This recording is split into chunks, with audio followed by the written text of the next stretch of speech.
Então, muito boa noite para vocês que estão aqui mais uma vez. Estamos entrando na semana 7, faltam 14.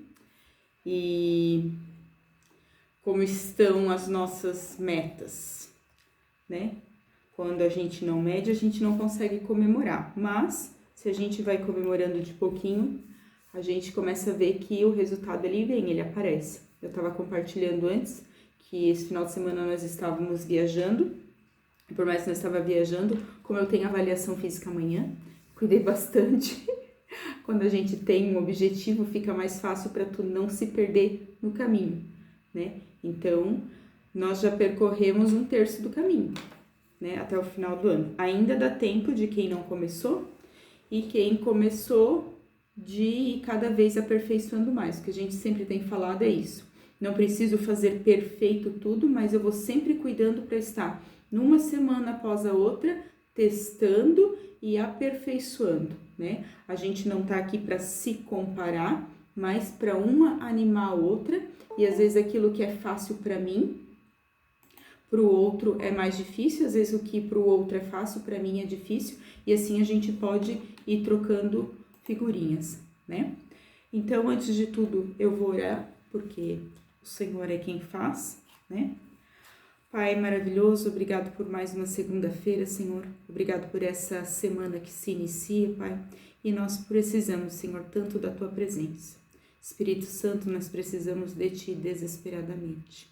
Que nós possamos, Senhor, perceber o Teu amor e o Teu cuidado em todas as coisas. Que o Teu Espírito fale conosco agora, Senhor, também com aqueles que estão assistindo e aqueles que vão vir a assistir. Que em todo tempo, Senhor, nós possamos cumprir ou descobrir o nosso propósito e aproveitar o nosso presente que se chama hoje. Obrigado por tão grande graça e por tão grande amor. Em nome de Cristo, amém. Então, o tema desta semana é resolvendo conflitos. Por que resolvendo conflitos? Porque a gente está numa construção nessas últimas semanas, certo? Daí alguns vão dizer assim, cara, eu não tenho conflito nenhum para resolver.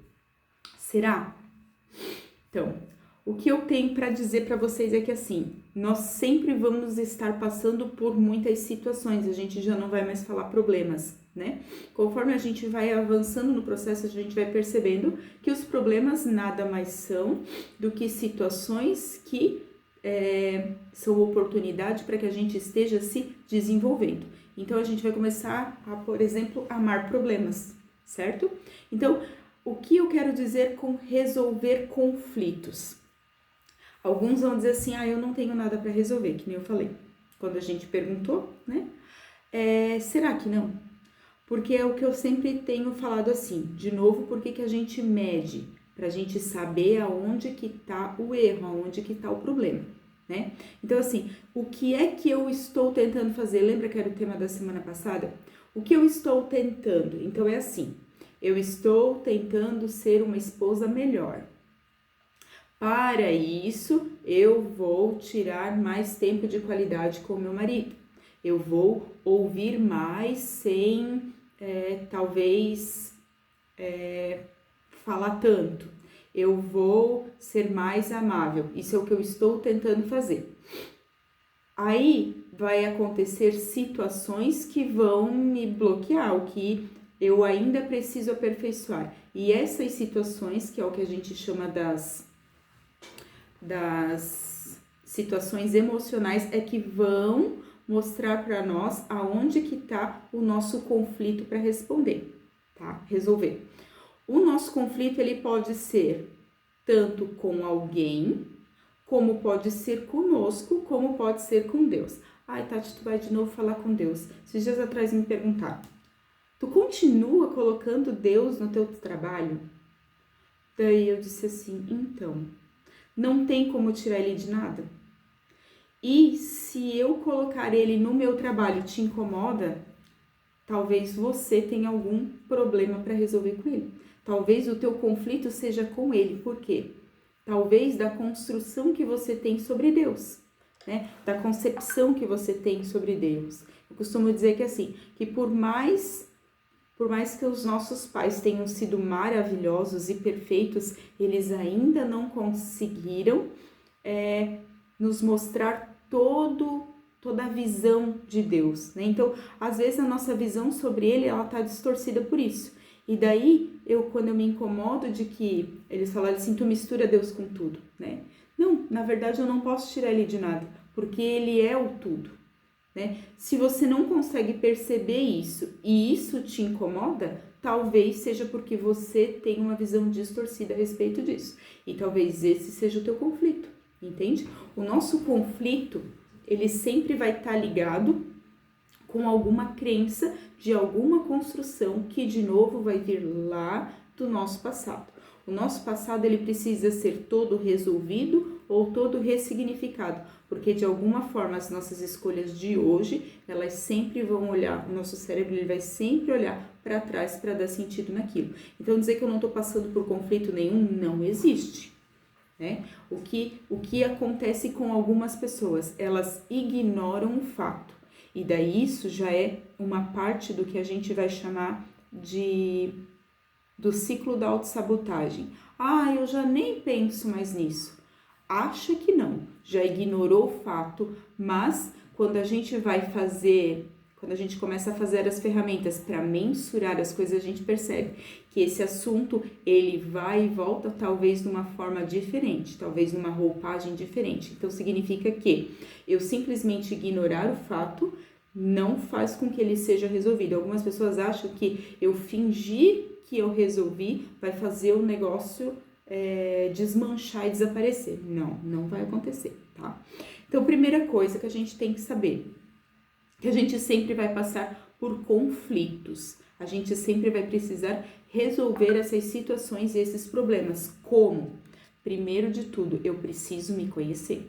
Eu preciso saber os meus pontos fortes e os meus pontos de aperfeiçoamento, certo? Quando a gente vem para o processo, eu costumo explicar que por vezes a construção que a gente tem na nossa cabeça é que nós temos defeitos e nós não temos defeitos. O Senhor, ele nos criou perfeitos, só que ele nos criou de uma forma diferente um do outro. Por isso que a gente tem a nossa identidade, o nosso mapa de caracteres. Aquilo que para mim pode soar como defeito, porque as pessoas chamavam de defeito em mim, na verdade é uma habilidade, um talento meu, é uma característica minha. Eu sempre costumo dizer assim, o lerdo ou a pessoa que faz devagar vai dizer que o outro é muito rápido. Quem é que tá certo e quem é que tá errado? Nenhum e nem outro. O ser lento não é um defeito, assim como ser rápido não é uma qualidade, e vice-versa, a mesma coisa. Para algumas situações eu vou precisar fazer de forma lenta, para outras situações eu vou precisar fazer de forma rápida. Quem tem habilidade melhor para aquela situação? Essa é a pessoa mais indicada para resolver aquilo, mas em nenhum dos casos eu tenho um defeito, entende? Então o autoconhecimento já tira uma venda dos nossos olhos, porque muitas vezes, lá na nossa construção, então, de novo, do nosso passado, nós acreditamos que algumas das nossas características foram taxadas de defeito. Você é muito tagarela, você é muito fechada, você é muito lerda, você é muito minuciosa, né, ou detalhista. Então, quando a gente entende a nossa identidade, esses rótulos já vão caindo, certo? Então, para primeiro resolver o conflito, é isso. Eu tenho que me enxergar primeiro. Depois, eu tenho que distinguir o que são fatos e histórias, certo? Todas as pessoas, elas vão contar uma história. Só que essa história, ela é um fato, um acontecimento que foi registrado com fatores emocionais, certo? Dependendo de quem está olhando o fato, ele vai ter um registro da situação. Então, quando a gente vem para o processo, a gente costuma dizer assim, tem a versão de um, tem a versão do dois e tem a verdade. Então, quando a gente vai olhar para resolver um conflito, nós precisamos tirar os fatores emocionais. Isso também faz parte da inteligência emocional, então, porque a gente vai tirar os fatores emocionais, que é o como eu me senti, como eu me percebi, para ver o que de fato aconteceu, porque dependendo de quem está vendo, a situação ela pode ser verdade ou não, né? Ou assim, na verdade não existe, existe a verdade do A, existe a verdade do B e existe a verdade do todo que estava olhando, certo? Então, quando a gente vai resolver o conflito, a gente precisa olhar o todo. Então, histórias são acontecimentos com registros emocionais, certo? E para a gente conseguir resolver esse conflito, nós precisamos ir tirando as camadas dessas emoções. E é aí que a gente precisa conversar. Às vezes as pessoas elas evitam as conversas, porque as conversas são difíceis, porque cada um precisa colocar a sua visão do fato, e daí é onde acaba vindo a discussão.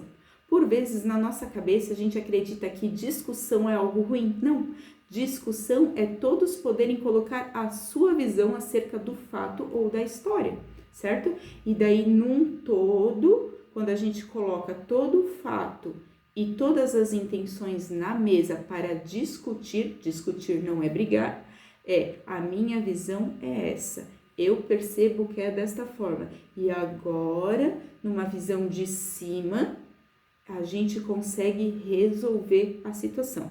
Tá ficando claro? Daí na palavra vai dizer assim, ó: não deixem o sol se pôr sobre a ira de vocês. Isso abrirá uma brecha.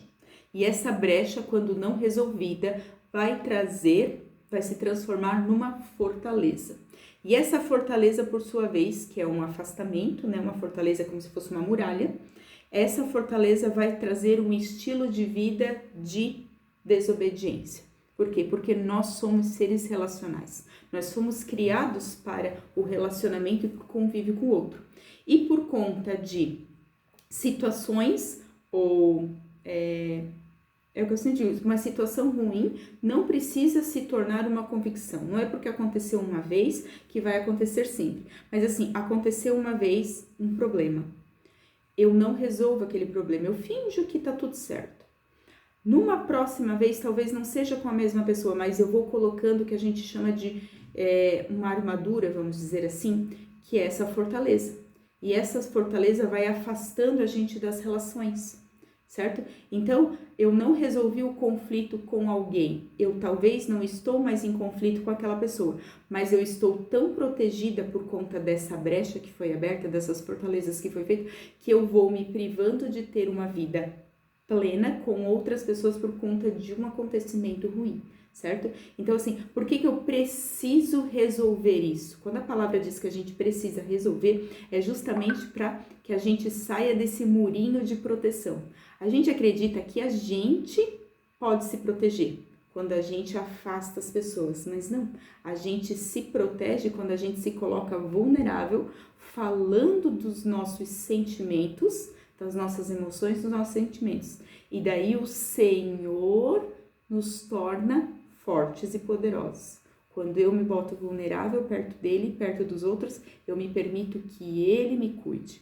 A palavra lá vai dizer que a vingança pertence a mim, diz o Senhor. E a gente, por vezes, acha que a gente é que vai fazer a justiça. E não é assim que funciona. Então, quando eu tento me proteger, na verdade, eu vou criando uma casca tão grossa que quando as pessoas chegam perto, elas se machucam, né? E o mesmo acontece que, assim, toda brecha, ela vai sempre ser aberta por conta de uma injustiça. E a gente costuma dizer assim, que essa injustiça, ela vai sempre acontecer primeiro na forma de um pensamento, depois ele vai se tornar uma palavra ou uma ação, e isso nada mais é do que sementes, e essas sementes elas vão sendo lançadas. Se eu não resolvo essa brecha, eu permito que essa semente entre em mim, eu permito que essa semente de injustiça, ela vá criando uma raiz, e depois que ela cria a raiz, ela vai crescendo, e ela vai tomando conta dos meus pensamentos. Você vai dizer assim, não, Tati, mas isso não acontece comigo. Quando a gente começa a fazer o processo, que a gente vai tirando as camadas, vai vendo que isso ali vai ocupando tanto o nosso dia a dia, vai ocupando tanto a nossa mente, vai tomando tanto conta de tudo ao nosso redor, que a gente não percebe. Nós estamos, talvez, levando um fardo, talvez numa prisão sem grades ou sem correntes, Tudo por quê? Por conta de um fato de injustiça que aconteceu, talvez por conta de uma palavra lançada que eu guardei, que eu não quis confrontar, e o confronto não é igual à discussão, não significa que a gente vai brigar, a gente vai resolver, e daí por conta disso eu vou carregando coisas, e eu perco a vida abundante que eu costumo falar. A gente perde o brilho da vida, porque a gente vai carregando coisas que não são nossas. Então, toda palavra lançada, todo ato de injustiça, eu preciso aprender a resolver ele da forma mais rápida possível, certo? Então, assim, como que a gente faz quais são os princípios para a gente resolver os conflitos, então, né? Lembrando que quando eu vou resolver um conflito, eu preciso colocar o óculos de quero resolver, não quero por vezes ter razão, eu quero sim resolver. Então eu costumo dizer assim que a gente vai colocar o óculos do amor. Por quê? Porque o óculos do amor ele é o elo perfeito. Quando eu não vou com a lente do amor de querer resolver o problema, inevitavelmente eu vou com a lente da minha dor. Eu sempre vou olhar para o outro com a lente da minha dor. Se eu não colocar o elo perfeito do amor, inevitavelmente eu vou estar com o óculos da minha dor, certo? Então, o primeiro princípio para resolver o conflito é ser a pessoa mais sábia que toma a iniciativa. Como eu falei antes, ignorar que alguma coisa aconteceu não resolve o problema. Algumas pessoas acham que o tempo resolve. Não, o tempo só revela, ele não resolve nada. Ele vai ficando cada vez pior. É uma semente que ela foi lançada, com o tempo ela vai germinar, ela vai brotar, ela vai crescer, ela vai dar fruta, ela vai dar novas sementes. Resolver não vai, ele só vai revelar o tamanho do problema. Quanto mais tempo a gente demora para resolver, maior é a raiz, certo? Mais tempo ele ocupou da tua vida. Tudo aquilo que eu dou atenção me rouba energia. Se eu não estou olhando para os meus sonhos, que são os meus objetivos, eu estou inevitavelmente resolvendo problemas e conflitos. E esses problemas e conflitos, talvez o que eu estou resolvendo agora sejam somente sintomas de situações passadas lá atrás. Se as situações passadas lá atrás não forem resolvidas, eu vou sempre estar só, por exemplo, assim, podando alguma coisa, mas eu não tirei a raiz. Então, eu preciso também descobrir qual é a raiz. Como? Autoconhecimento. Eu vou ter que buscar na minha história aonde foi que isso aconteceu primeiro, tá? Mas então, assim, princípio para resolver o conflito: ser a pessoa mais inteligente e sábia, que é a pessoa que toma a iniciativa. Lembrando que quem toma a iniciativa vai ser a pessoa que quer resolver. E quem quer resolver não significa que ela vai ter sempre razão, certo? Quando a gente vai falar de conflito, por exemplo, de marido e mulher, eu digo assim, quem é que tem que pedir perdão? O homem ou a mulher? O que tá certo, o que fez errado? Quem tem a informação?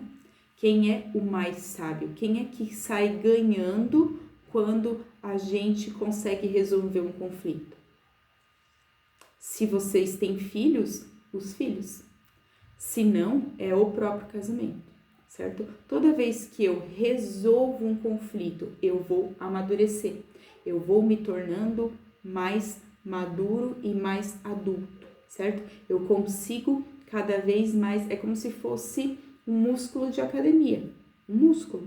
Quanto mais eu resolvo, mais forte eu fico e mais imune eu fico àquele tipo de injustiça, porque todo conflito ele vai vir de alguma forma de uma injustiça, certo?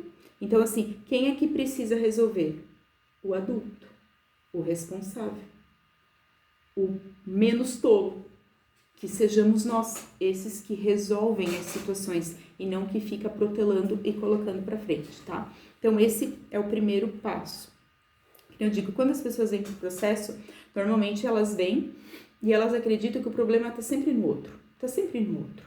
Não, eu costumo dizer principalmente, porque hoje, querendo ou não, eu atendo mais as mulheres, mas assim,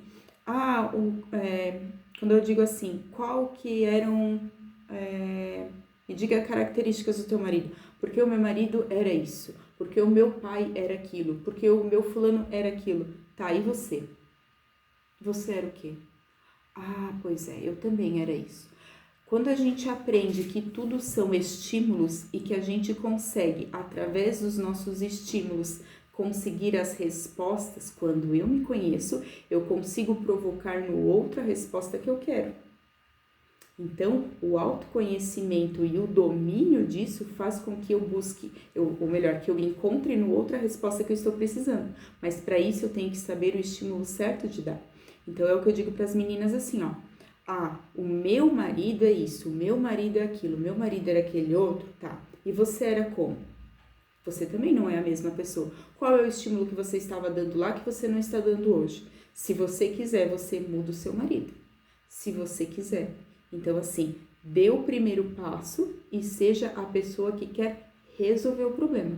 Mude as suas atitudes, mude o seu jeito de falar, o seu jeito de olhar as coisas. Não olha mais com o olhar da ofensa, com o olhar da dor e bota o óculosinho do amor. E agora? O que nós vamos fazer? O que nós podemos fazer? Como que nós vamos fazer? Eu quero resolver essa situação. Fingir que nada aconteceu não vai resolver. E quantas vezes a gente coloca, não tem, de alguma forma a gente quer que eles leiam na nossa cara que alguma coisa aconteceu. Então fica de cara fechada e ele pergunta, tá tudo bem? Daí você diz, tá tudo bem. Tá, dá de ver na tua cara que não tá.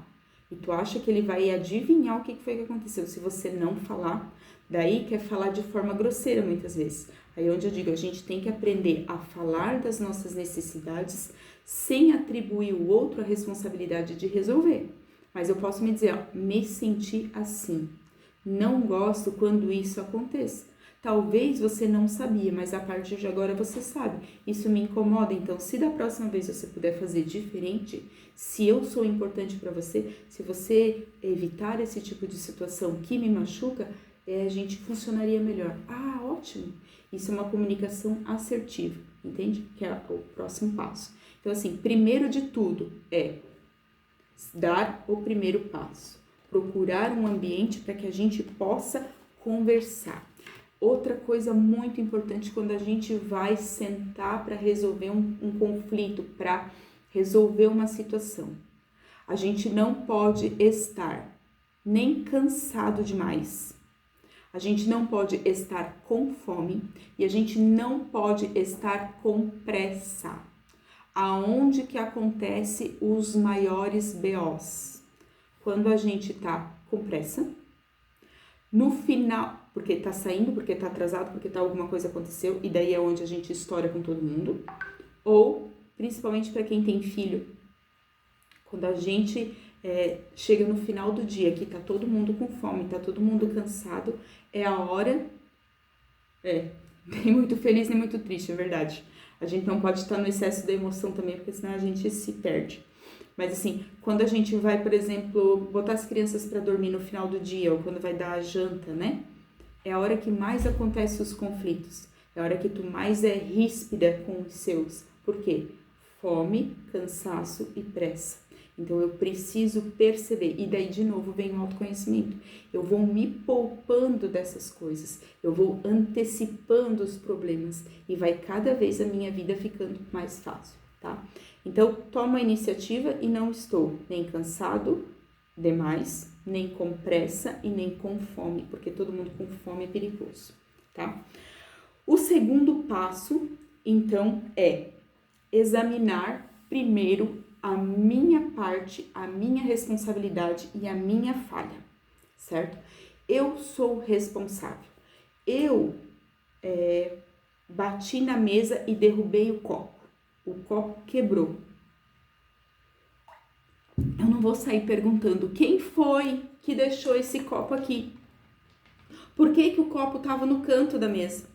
Por que o copo estava cheio de água e deixaram aqui? Não, gente, eu bati no copo e o copo caiu no chão. Só que agora eu preciso que vocês cuidem que eu vou ter que catar os cacos e vou ter que secar o chão. Por favor, não venham aqui para que a gente não pise. Resolvi o problema, mas assim, ó, realmente o copo não deveria estar ali. Existe uma razão por que o copo estivesse tão na beirada? Quando o copo está muito na beirada e eu venho rápido, eu posso bater no copo e fazer ele quebrar e cair. Então, assim, se numa próxima vez talvez você conseguir colocar o copo no lugar adequado, a gente evita esse problema. Então, eu não coloco no outro a responsabilidade. A responsabilidade de resolver sou eu. Mas eu coloco no outro uma visão de que ele também pode colaborar para uma harmonia de um todo, entende? Mas eu sempre tenho que perceber aquilo que é minha responsabilidade. Por que é que nós estamos nessa situação? O que eu poderia fazer de diferente? Sem olhar para o outro, porque na maioria dos casos de conflitos, se um quiser, ele já resolve muita coisa. Se um só mudar, ele já resolve um todo, praticamente, sabe? Então, assim, o mais sábio, se for responsável, adulto responsável, ele consegue resolver a maioria dos conflitos sozinho. Sozinho como? Porque ele é tão autorresponsável, porque ele é tão adulto que ele consegue dar o estímulo certo, trazer a resposta do outro e sem querer ele muda o outro. Sem impor, não é sem querer, sem impor ele muda o outro, tá? Mas isso vem com treino e conhecimento, tá? Mas para isso acontecer, a gente vai ter que olhar para nós e tirar a capinha do orgulho. Por quê? Porque muitas vezes a gente vai ter que pedir perdão e, de novo, se colocar vulnerável. É assumir a minha responsabilidade. E a maioria dos conflitos, elas não se resolvem por orgulho de não assumir a sua parcela de culpa. E o orgulho, ele corrói de uma forma horrível os relacionamentos. É onde todos querem estar certo e, por fim, se rompe. Então, se faz aquela fortaleza, aquela barreira, se faz o distanciamento das coisas. Por quê? Porque os dois querem estar certo, quando é dois, né? Quando é o casal. Às vezes o conflito é com os pais, às vezes o conflito, sei lá, no trabalho, a gente vai criando essa fortaleza de não, eu estou sempre certo, não posso dar o braço a torcer. E daí, quando vê, o negócio tá gigantesco e não dá mais de resolver. Aí é onde tem rompimentos e tudo mais, certo? Então, assim, a segunda chave principal na resolução dos conflitos é a autorresponsabilidade, quando a gente quebra o nosso orgulho, certo? Ninguém consegue resolver alguma coisa se for orgulhoso, certo? Terceiro, não tente adivinhar ou julgar a intenção do outro. Ah, mas eu acho que ele estava fazendo isso por conta disso. Volto a dizer, que eu sempre falo, né? Quem acha não sabe. Se eu não pergunto, eu não posso afirmar que o outro queria fazer aquilo. E se eu pergunto, aí ele me responde diferente daquilo que eu acho, eu tenho que dar a ele esse benefício de acreditar que realmente a intenção dele não era aquela. Não, mas eu acho que ele fez por querer. Não, talvez ele não fez por querer. Talvez ele fez por uma ignorância, mas quando eu tento adivinhar a intenção do outro, quando eu tento, de novo, buscar um culpado para as situações, eu não estou. Eu já ferei lá o primeiro passo, que era de tomar a iniciativa e de ser o responsável em resolver. Entende? Então, assim, não adianta eu querer resolver uma situação tentando adivinhar qual era a intenção da outra pessoa. Não, eu não posso adivinhar as intenções. Ah, mas eu faria diferente, exatamente. E Se você olhar para a mesma situação, se essa pessoa tivesse a mesma informação que você tem, talvez ela faria. Aí não seria você, seria ela. Então quem precisa de mais misericórdia é ela e não você. Então tá vendo que a vítima já é ela? Se ela tivesse a informação que você tem, ela não faria dessa forma, né? Quando a gente vai resolver conflitos, que por fim, às vezes a gente vai precisar de um mediador, que é o que eu ia falar depois, então é assim, mas eu não sabia dessa parte. Pois é, mas você também não perguntou, você já julgou a intenção, né? Então assim, qual que é a minha intenção? Qual que é a intenção do outro? Eu só vou descobrir isso quando eu fizer perguntas. Então assim, quem acha não sabe. Eu preciso perguntar o que você estava esperando quando você fez isso. O que você queria quando você estava fazendo isso. Tem uma história que é muito engraçada dessas das intenções e de tentar adivinhar as coisas. Tem uma história que é assim. Tinha um picolezeiro, uma pessoa que vendia picolé, no caso, né? Então, ele vendia picolé na saída da escola. Então, ele chegava no final da aula e parava o carrinho de picolé e as crianças iam passando e ele oferecia o picolé dele e tinha uma criança em específico que vinha para ele todos os dias e dizia assim, tio, tem picolé de abacate? Ele, não tem picolé de abacate, mas tem picolé de abacaxi, tem picolé de morango, tem picolé de chocolate, tem picolé de todos os tipos, só não tem de abacate. Então tá bom, e ia embora. Ele vendia os picolés, no outro dia ele voltava de novo, a mesma criança vinha de novo e dizia, tio, tem picolé de abacate? Não, picolé de abacate não tem, mas eu tenho de abacaxi, tenho de morango, tenho de chocolate, tenho de leite condensado, tenho desse, tenho daquele, tenho daquele. Não, obrigado. E ia embora. No outro dia, de novo. Tio, tem picolé de abacate? Não, de abacate não tem, mas eu tenho esse, tem aquele outro. Por fim, passado muitos dias que o menino não parava com a mesma pergunta de tio, tem picolé de abacate? Ele pensou assim, vou fazer o picolé de abacate.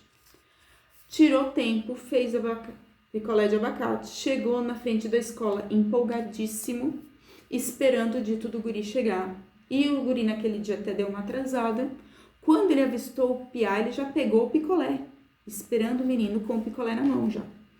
Quando o menino chegou para perguntar, ele já disse, tem o picolé de abacate hoje? Ele, sério tio, tem picolé de abacate? Fui, que nojo. E foi embora. Quando eu não pergunto, eu não posso adivinhar o que o outro quer. Ele achou que a intenção do menino era comer picolé de abacate. Não, ele tinha nojo de picolé de abacate. Por que ele perguntou tantas vezes? Não sei.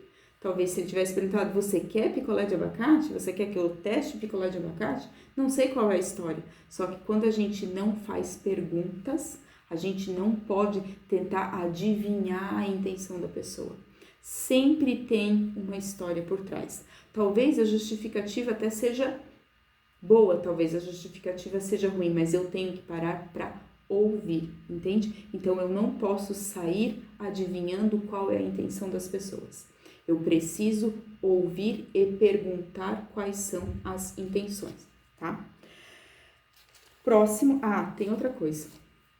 Eu tenho que ter uma primícia de que assim, quando eu vou me tornando adulto, eu sou responsável e responsável de um todo. Eu sou responsável pelas minhas emoções, eu sou responsável por aquilo que eu falo e eu sou responsável por aquilo que as pessoas ouvem também. Então eu paro de ficar ofendido. Aí a frase é assim, ninguém me ofende, eu escolho estar ou não ofendido. Esses tempos atrás, já faz bastante tempo, eu ouvi uma crítica, na verdade foi uma indireta assim, né?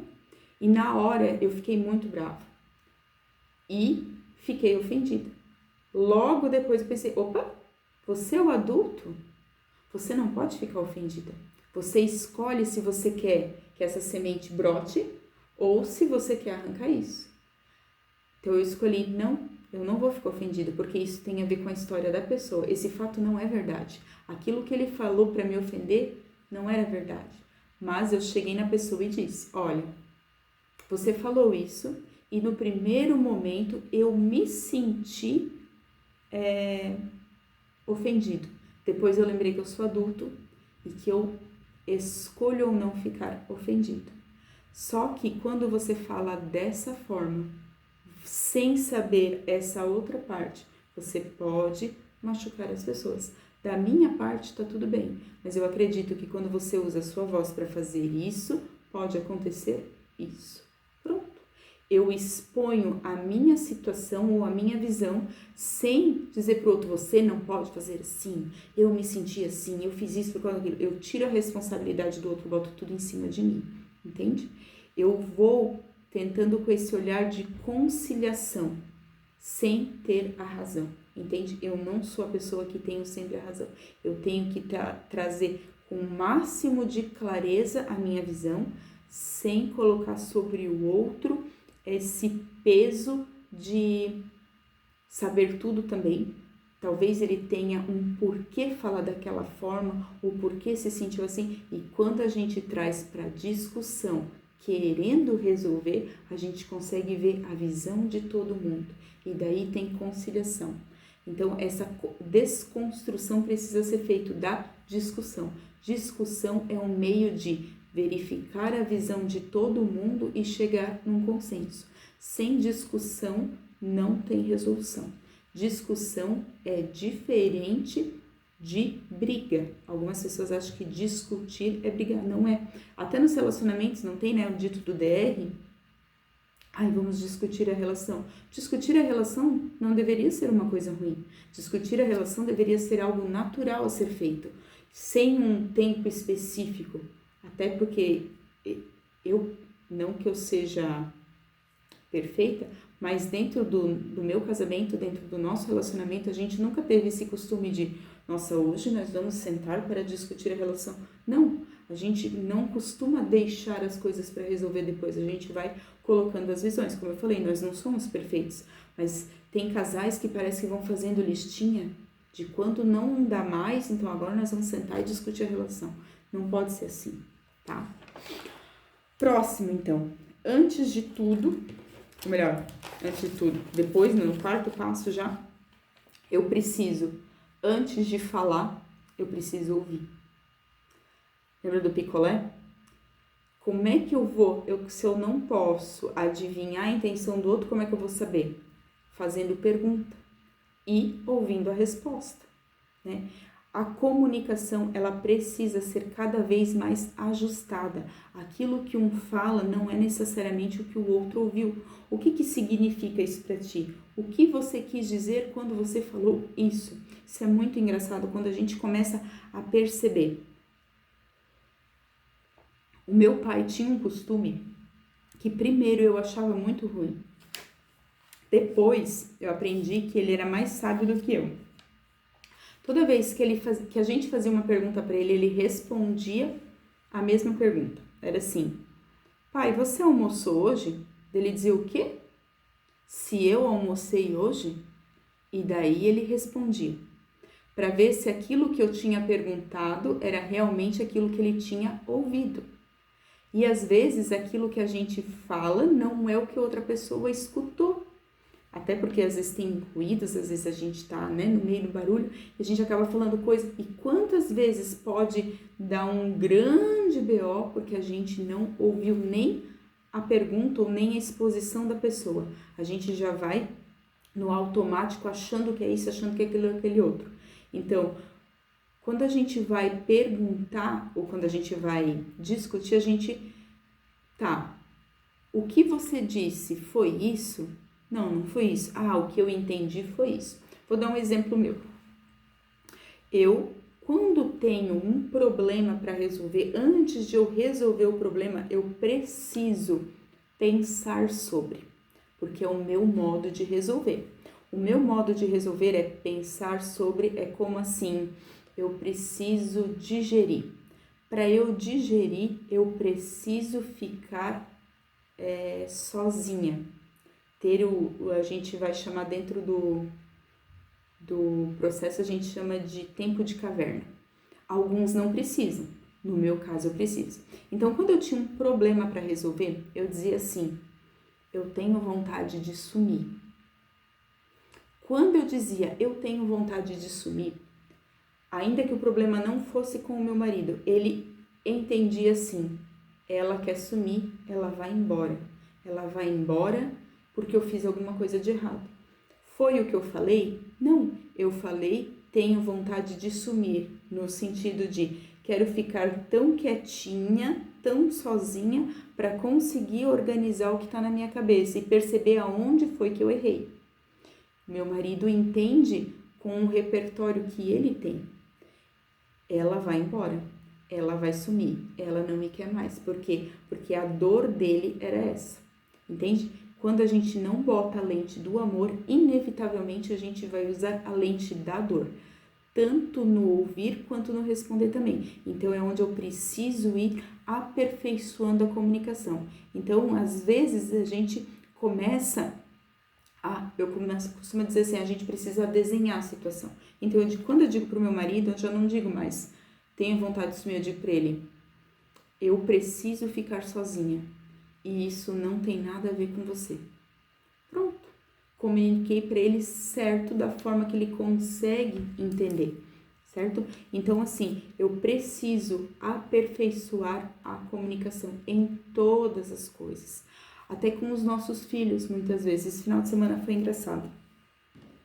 Porque uma hora a mais nova, a Tayla, disse assim, eu estou com dor de barriga.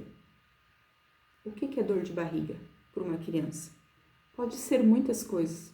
Pode ser, que tipo de dor de barriga, filha? Você tá com vontade de vomitar? Você tá com vontade de fazer cocô? Você tá enjoada? Você tá, como ela tinha feito muita atividade, a dor de barriga dela era muscular, entende? Eu tenho que esmiuçar a informação que a pessoa tá me trazendo. Ah, filha, a tua dor de barriga é porque você fez muito exercício ontem. E também porque pode ser que você esteja com fome. Porque como ela tinha caminhado muito, ela estava muito cansada, estava com dor muscular e fome também. Ela achava que ela estava enjoada, daí eu disse assim, come essa comida que era uma massinha de, de padaria, né? Se você comer essa massinha, talvez você já se sinta melhor.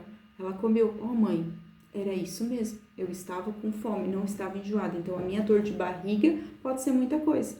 É uma simples dor de barriga, mas ela pode ter vários entendimentos. Então, dentro das relações, a gente precisa aprender a se comunicar de forma certa, tá?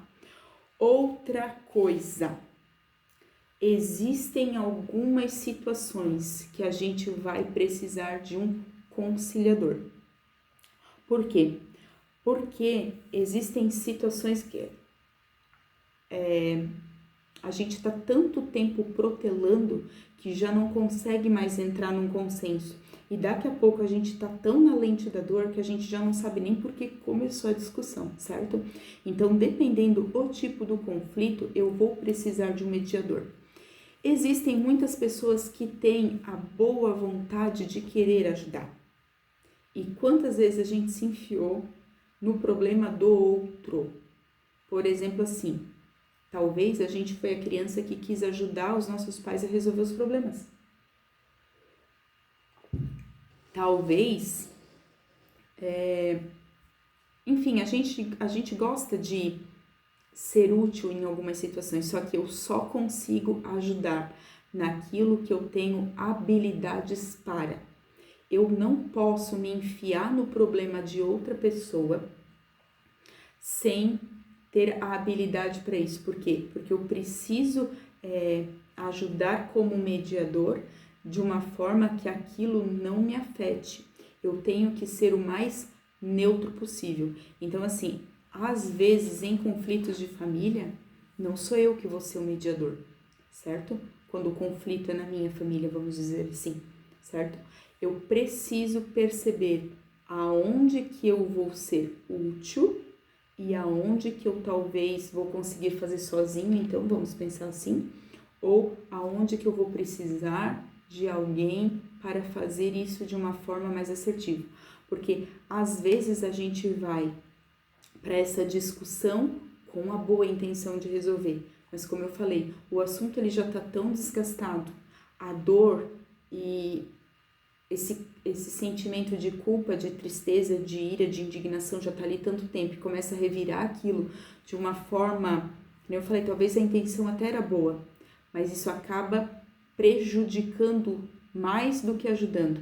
Então, busque um mediador, só que esse mediador, como eu falei, não pode ser alguém que vai comprar o meu lado.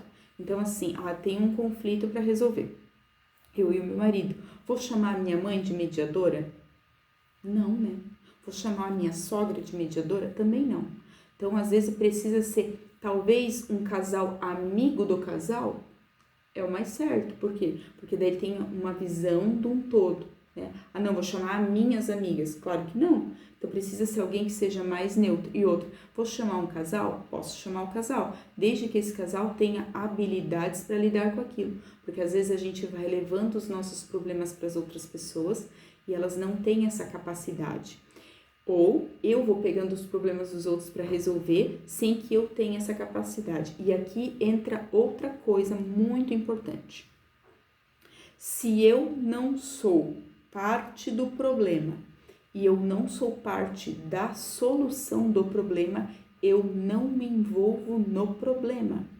Falar sobre o problema do outro é fofoca, é feio e traz consequências para minha vida. Não, mas eu tô só falando para desabafar. Não existe isso, certo? Talvez aquilo para mim não interfira nada, mas dependendo da forma como eu jogo para outra pessoa, eu vou estar contaminando ela, sabe? E isso tem a ver com os problemas dos outros e às vezes, assim, eu vou falar, por exemplo, vou falar mal do meu marido para usar a Karina de exemplo. Vou falar do meu marido para a Karina. Depois eu resolvo o meu problema com meu marido, mas a Karina não sabe de tudo.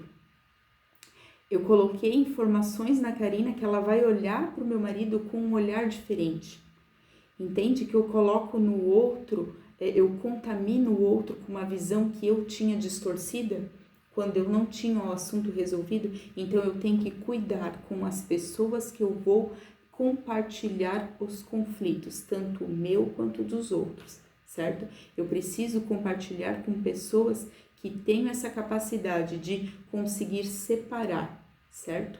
É muito complicado a gente ser mediador de conflitos familiares. Por quê? Porque a gente, de alguma forma, a gente não vai conseguir ficar neutro. Por mais inteligente, vamos dizer, que a gente seja, por mais estruturado emocionalmente, é muito difícil a gente se colocar imparcial, principalmente, vamos dizer assim, com os nossos pais ou com os nossos filhos, certo? Mas o meu filho, ele precisa de ajuda em tal situação. É muito difícil eu conseguir olhar para aquela situação e ser imparcial. Então, o melhor é procurar um outro tipo de mediador, certo? Que não seja eu. Por quê? Porque eu vou trazer a minha visão e a minha visão dentro de uma resolução de conflito vai trazer mais conflito do que ajudar. Foi claro? E outra coisa, último então, nós já estamos acabando, dependendo o tipo da reconciliação, eu vou precisar de restituição, certo? Então assim, não existe, por exemplo, tem uma frase que a gente sempre usa que é assim: obrigado por tudo e desculpa qualquer coisa. Tá. Obrigado pelo quê? Você é grato pelo quê? Dê nome. E a mesma coisa é o desculpa qualquer coisa. Não, desculpa qualquer coisa não. Desculpa o quê? Quando eu vou fazer uma reconciliação, eu preciso dizer, olha, aconteceu isso e ser específico. Aconteceu aquilo, eu me senti assim, mas acredito que se a gente fizer assim, né? Então eu exponho, mas de uma forma específica. Depois disso eu vou ver, aquilo que eu fiz te causou dano? Eu estou arrependido. E simplesmente estar arrependido talvez não seja suficiente. Dependendo da situação, aquilo vai necessitar de uma reconciliação ou de uma restituição. O que eu posso fazer para te ajudar? Olha, o que você fez me causou talvez um prejuízo financeiro. Talvez eu quero que você faça isso. Eu preciso dessa reparação. Nossa, mas então você não me perdoou. Não, uma coisa é perdoar. A outra coisa é o dano que isso causou, né? O que nós podemos fazer quanto a isso, certo? Quando existe, por exemplo, traição ou perda de confiança entre o casal. Aí pede perdão, eu te perdoo, sim, mas agora nós vamos fazer um acordo. Eu vou, não é só um exemplo, tá? Assim, então agora eu vou ter as suas senhas de todas as redes, de todos os seus aparelhos e dispositivos.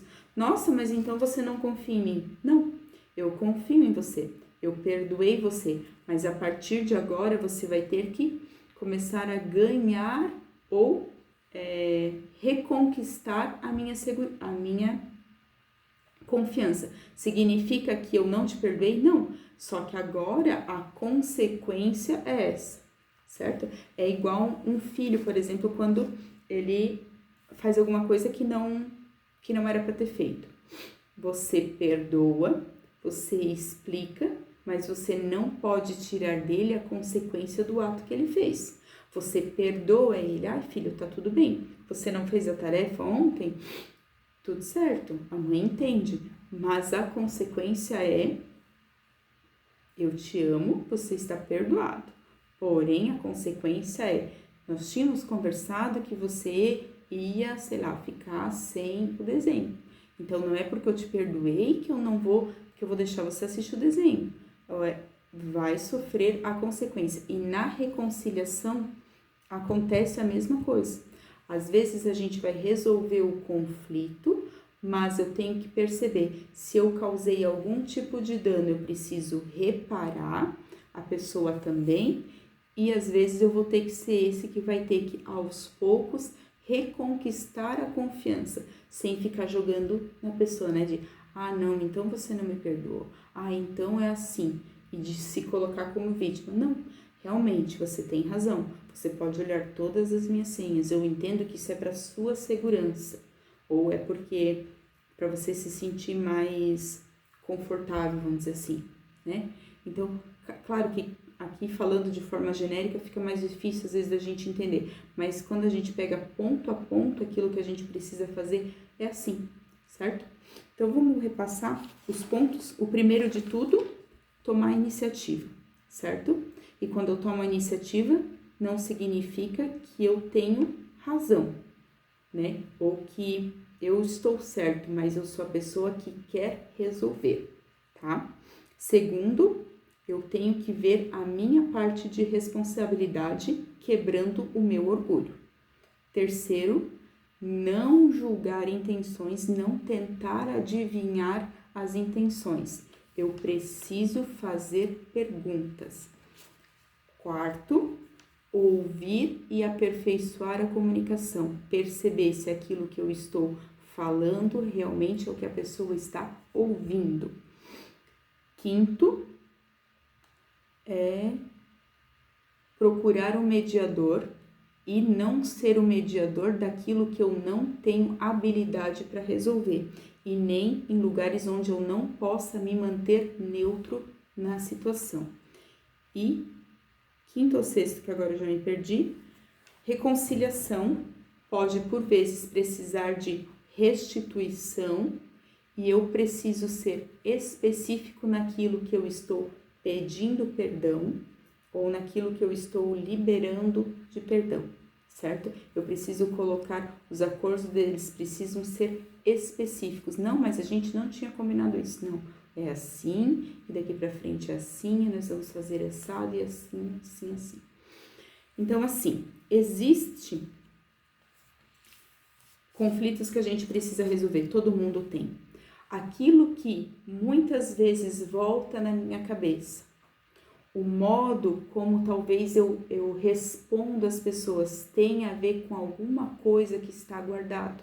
Eu falei, talvez agora eu não consigo me lembrar do evento de injustiça em si, o primeiro ponto, mas quando eu me defendo de algumas situações, quando eu me defendo de algumas pessoas, quando eu tenho essa barreira, talvez é porque eu tinha um conflito anterior que me causou essa barreira. E agora eu estou só vendo as consequências. Eu não consigo lembrar do fato, mas eu estou vivendo na consequência ou no que a gente chama de sintomas daquilo, certo? Então, assim, eu preciso buscar aonde que a minha energia, a minha atenção tá. O que quando eu olho no outro me indigna? Quais são as situações que me deixam desconfortáveis? Essas perguntas eu preciso fazer para mim, porque é dessas perguntas que eu vou resolvendo os meus conflitos. De novo, quando a gente se conhece, que é o primeiro passo de tudo que eu falei lá, a gente vai perceber, é por isso que eu me sinto assim, por isso que eu me incomodo quando as pessoas fazem tal coisa. Não tem a ver com a pessoa, tem a ver com essa situação, né? Assim, um dia me bateram um carro, então, toda vez, é como se fosse um trauma, não tem?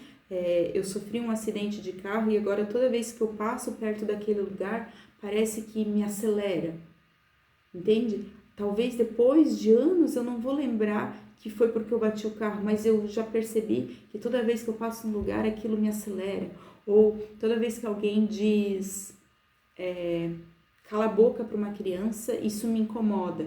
Claro que acho que todo mundo vai se incomodar com isso, mas assim, quando aquela dor ela se torna muito pessoal, tem alguma coisa por trás. Talvez eu fui a criança que ouviu muitas vezes cala a boca, entende? Então se torna pessoal no outro a minha dor, né? Quando eu me compadeço de uma situação de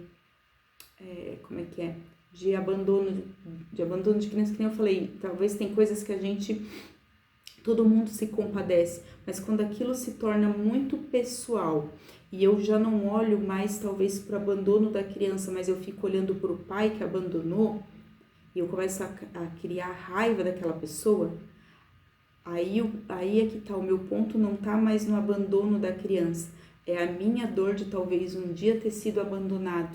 Entende? Eu não tô mais doendo por conta da situação da criança, eu já tô criando o rancor e a raiva da pessoa que abandonou a criança. Eu sempre vou personificar no outro uma dor minha. Se compadecer da criança, todo mundo vai. Mas aquele que fica com raiva do autor, talvez é porque tá personificando uma dor. Entende? Acho que agora ficou um pouquinho mais claro. Assim, todo mundo vai se compadecer de uma esposa que foi traída. Mas quando eu não só me compadeço da esposa que foi traída, mas eu começo a ter raiva do marido e dizer assim que homem não presta, talvez eu estou personificando nessa pessoa uma dor minha, porque talvez sou eu que fui a pessoa que foi abandonada pelo marido, entende? Todas essas, quando eu começo a personificar e trazer num sentido mais profundo os sentimentos, é porque tem alguma coisa por trás que eu preciso resolver. Eu posso ser a pessoa que vai fazer justiça, no sentido de me compadeço da criança que foi abandonada, então eu vou acolher essa criança. Mas quando eu quero ir atrás do autor e cobrar dele, aí eu já não estou mais me movendo pela criança, eu estou me movendo pela minha dor. Entende o que eu quero dizer? Espero que vocês tenham gostado. De novo, nosso tempo já foi.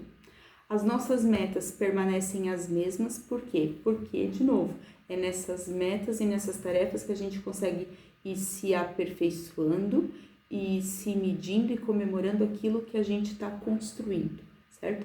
Nós temos que lembrar que nós somos pessoas que estão em construção. Nós não estamos perfeitos, mas nós estamos em aperfeiçoamento. Se eu não tenho uma meta, eu vou inevitavelmente, ou um sonho, eu vou inevitavelmente estar me movendo por uma dor. E eu preciso me mover pelos meus sonhos e não pelas minhas dores. Porque senão eu vou o meu motivo de entrar em ação ele está errado. As minhas motivações, quando elas estão erradas, eu vou fazer somente durante um tempo, aquilo não é duradouro. E quando vier a recompensa, eu não vou comemorar, porque o meu motivo que me fez entrar em ação foi uma dor e não foi um sonho e um desejo, tá? Se vocês tiverem alguma dúvida, algum problema durante a semana, eu estou à disposição. E mais uma vez, quero convidar vocês para estar comigo no dia 18. Tem um dia inteiro para isso. Nós vamos ter um brindezinho. Olha que bonitinho que ficou. Certo? Estou esperando vocês, que vocês tenham uma semana maravilhosa. Sejam intencionais em tudo. Façam parte das soluções e não dos problemas.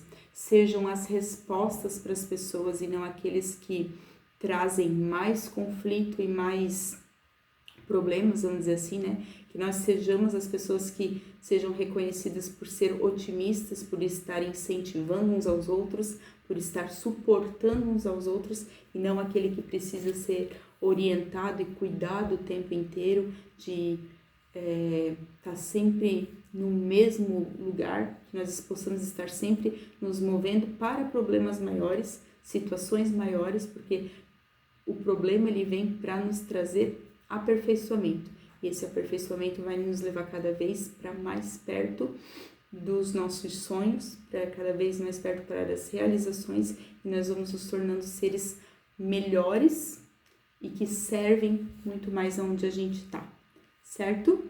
Semana maravilhosa. O que vocês precisarem, estou à disposição. Beijo. Tchau.